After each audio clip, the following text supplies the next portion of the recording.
What's up guys, welcome back to the channel. I hope you guys are doing absolutely fine. I'm doing wonderful guys. So guys, on today's video I'll be talking about downshifting actually. So within downshifting I'll be talking more about three different topics. So first thing is rev matching, how to do rev matching, and second thing is engine braking, and third thing is a slipper clutch actually. I know there are some sort of interrelation within these three things. So let's get straight into the video guys without wasting much time.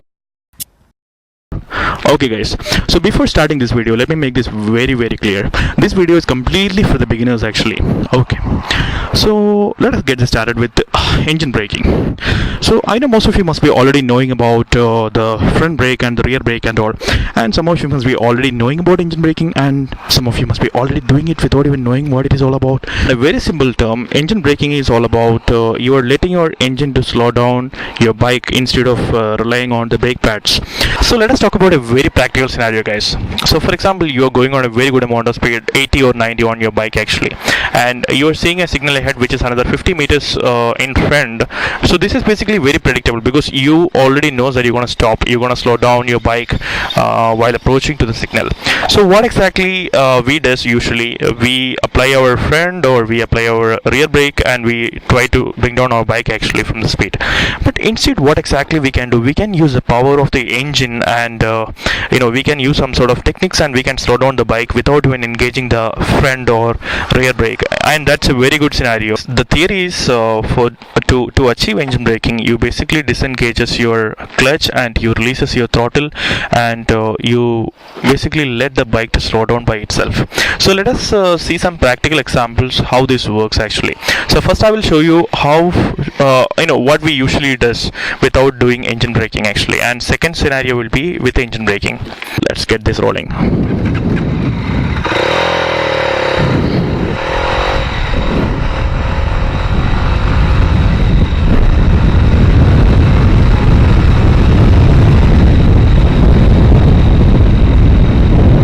Release it, and I apply my front brake. I bring down the gears one by one.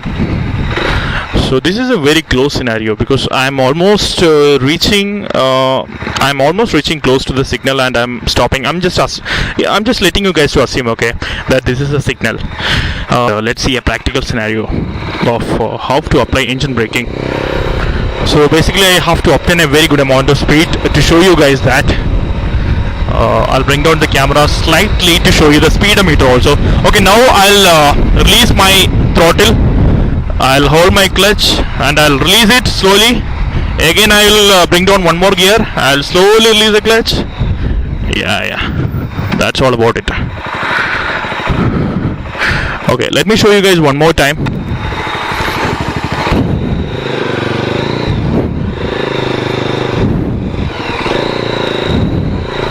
Okay, so now let's try to obtain a very good amount of speed, like 60 or something, to show you guys the actual scenario. Now I'm in fourth gear.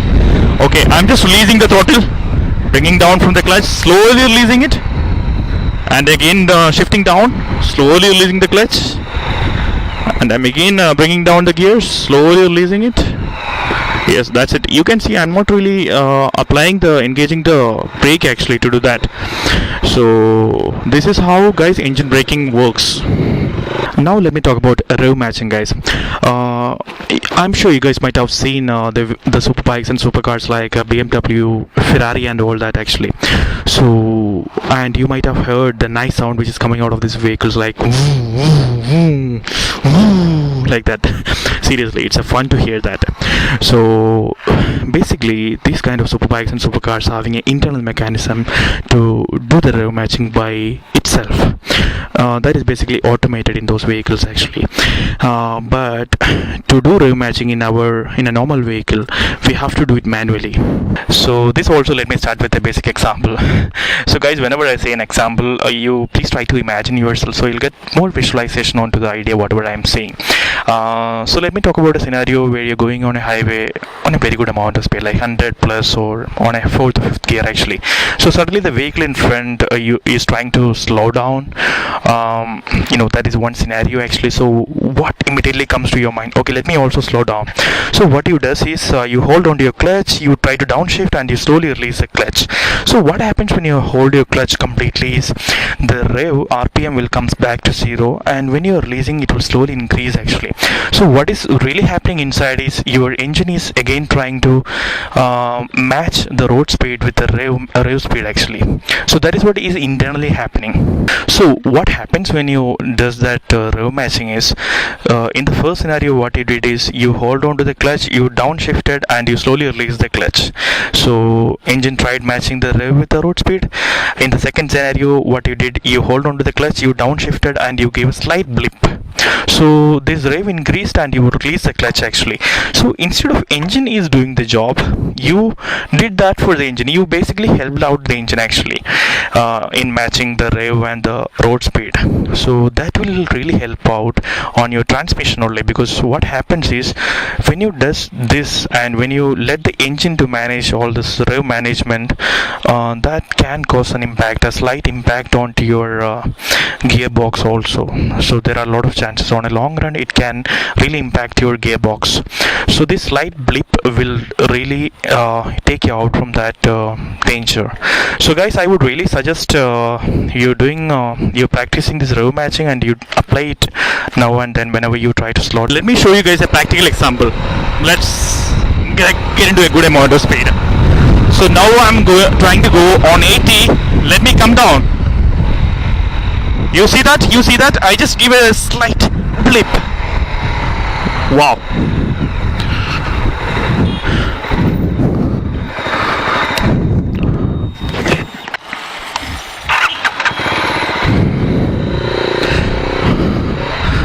So now I have shown you what can be an rev matching.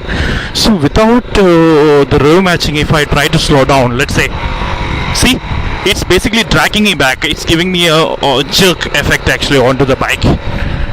It is basically pulling me back because engine is trying to match the rev speed with the road speed and both are not equal. So it internally tries to match and it gives me a pull. It's not a good feel actually what I can get.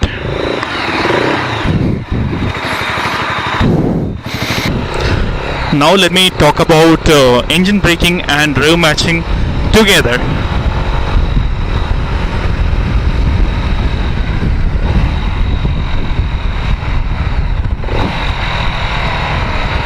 You've seen that I can also slow down my bike without giving me that jerk effect if I apply the rev matching and engine braking properly. I'm not even holding on to the brake at all. Instead, what I am doing is I am holding on to the clutch. I am downshifting and I'm just giving a slight blip and releasing the clutch slowly. And the same thing I am doing while I am doing each and every downshift. So this basically helps me doing the engine braking also, doing the rev matching also. So now let me tell you guys what is slipper clutch is all about. Slipper clutch is a clutch which basically slips. I know it's a weird explanation, so let me make it more clear. Again, I will come up with an example. Okay, this is going to be a last example, guys. Just hold on to that. Be patient. For example, you are taking a corner or you wanted to downshift when you are going on a very good amount of speed actually. So at that time again you want your engine speed and rev speed to match with the road speed.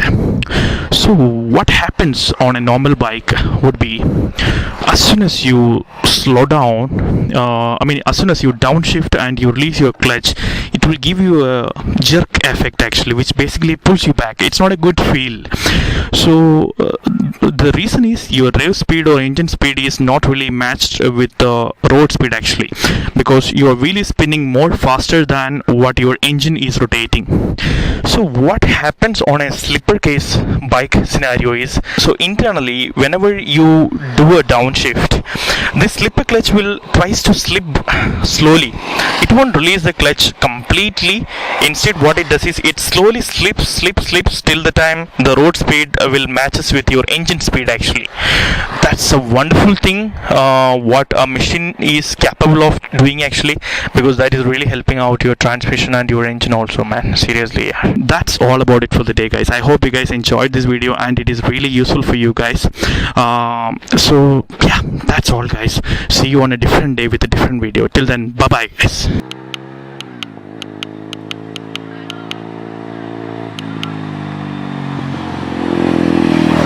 what you hold, little boy, best don't reach. Your shit dirt, you get curved, I just saw and reap. With that ease, hella clean, rips all on your knees. That's that work when you hurt, my head full of steam. I got lucid dreams, I make movies.